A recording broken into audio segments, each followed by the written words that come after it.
وما تنقم منا إلا أن آمنا بآيات ربنا لما جاءتنا ربنا افرغ علينا صبرا وتوفنا مسلمين.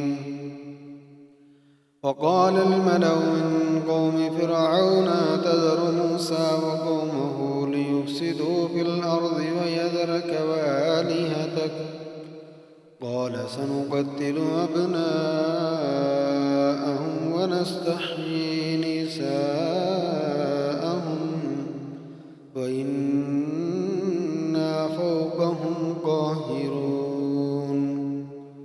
قال موسى لقومه استعينوا بالله واصبروا إن الأرض لله يورثها من يشاء من عباده والعاقبة للمتقين.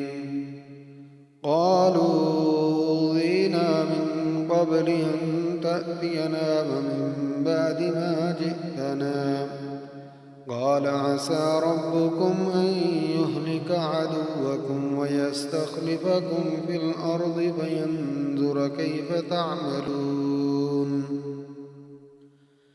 ولقد أخذنا آل فرعون بالسنين ونقص من الثمرات لعلهم يذكرون.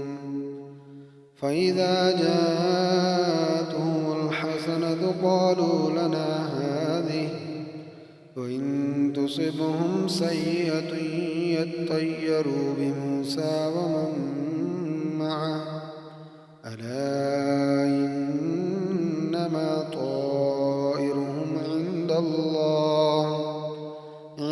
الله ولكن أكثرهم لا يعلمون.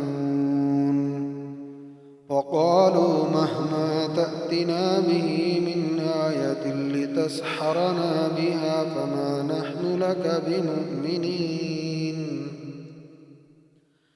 فأرسلنا عليهم الطوفان والجراد والقمل والضفادع والدم آيات مفصلات فاستكبروا وكانوا قوما مجرمين. ولما وقع عليهم الرجز قالوا يا موسى ادع لنا ربك بما عهد عندك لئن كشفت عنا الرجز لنؤمنن لك ولنرسلن معك بني إسرائيل.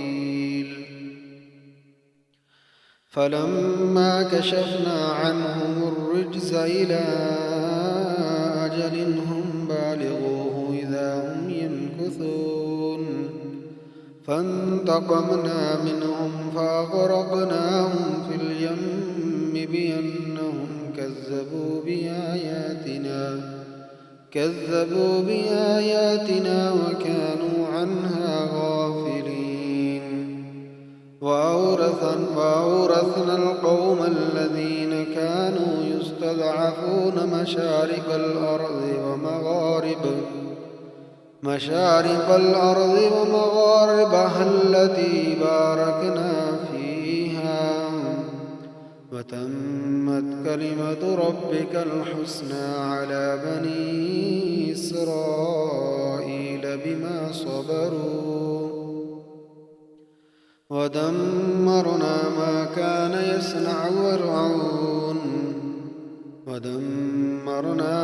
كان يصنع فرعون وقومه وما كانوا يعرشون.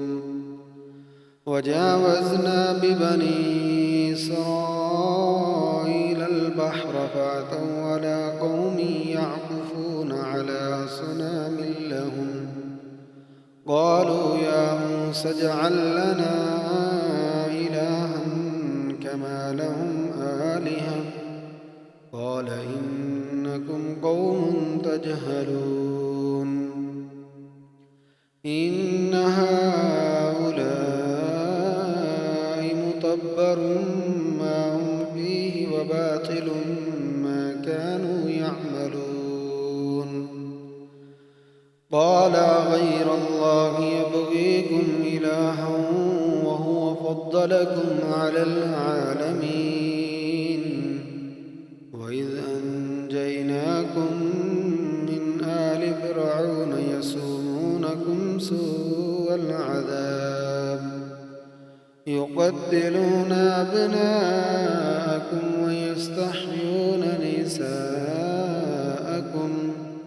وفي ذلكم بلاء من ربكم عظيم.